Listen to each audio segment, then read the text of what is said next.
எடுக்கக்கூடாத தொட முடியாத உயரத்தில் இல்லாமல் குழந்தைங்க எடுக்கக்கூடிய தொடக்கூடிய இடத்துல நம்ம புக்ஸை வைக்கணும். அதாவது அவங்களுக்கான புக்ஸை வைக்கணும். அந்த புக்ஸை அவங்க எடுக்கலாம், பார்க்கலாம், அதுக்கு அனுமதிக்கணும். இல்லை கிழிச்சிடுவான், கீழே போடுவான், அழுக்காக்கிடுவான், ஸோ வாட். ஏன்னா ஆனால் அதுக்காக அதை என்கரேஜ் பண்ணணும்னு நான் சொல்ல வரல. அதை அவனால் அழுக்கானாலோ கிழிச்சாலோ பரவாயில்ல, ஒரு முறை 2 முறை நம்ம குழந்தைக்கு சொல்லும் போது அவங்க புரிஞ்சுப்பாங்க. இதை நம்ம அழுக்காக்கக்கூடாது, கிழிக்கக்கூடாது, இதை நம்ம பத்திரமா வச்சுக்கணும், மறுபடியும் நம்ம படிக்கணும் அப்படின்னு சொல்லி புரிஞ்சுப்பாங்க.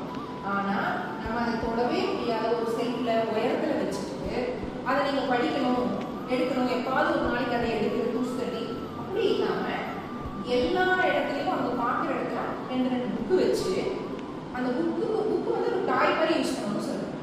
நீங்கள் ஒரு குழந்தை வச்சுருக்கிற ஒரு பொம்மை எங்கெங்கெல்லாம் இருக்கும் பாருங்க. நீங்கள் எங்கள் பாத்ரூம்லாம் இருக்கும், சம்டைம் எங்கே வேணா இருக்கும். அது வெளியில் ரோட்டில் சம்டைம் கிடக்கும், கேட்டு கிட்ட இருக்கும், வேற எதாவது தொங்கிட்டு இருக்கும், சோஃபா கட்டியில் இருக்கும். எங்கே அப்படி சில புக்ஸை ஒரு 1000 ரூபாய் புக் வாங்கி போட்டு அந்த குழந்தைங்களை எங்கே வேணா இதை யூஸ் பண்ணிக்கலாம் அப்படிங்கிறத அவங்க கண்டிப்பாக படுற மாதிரி வைக்கணும். அதுக்கப்புறமா நம்ம அந்த புக்கை எடுத்து படிச்சுக்கோங்க.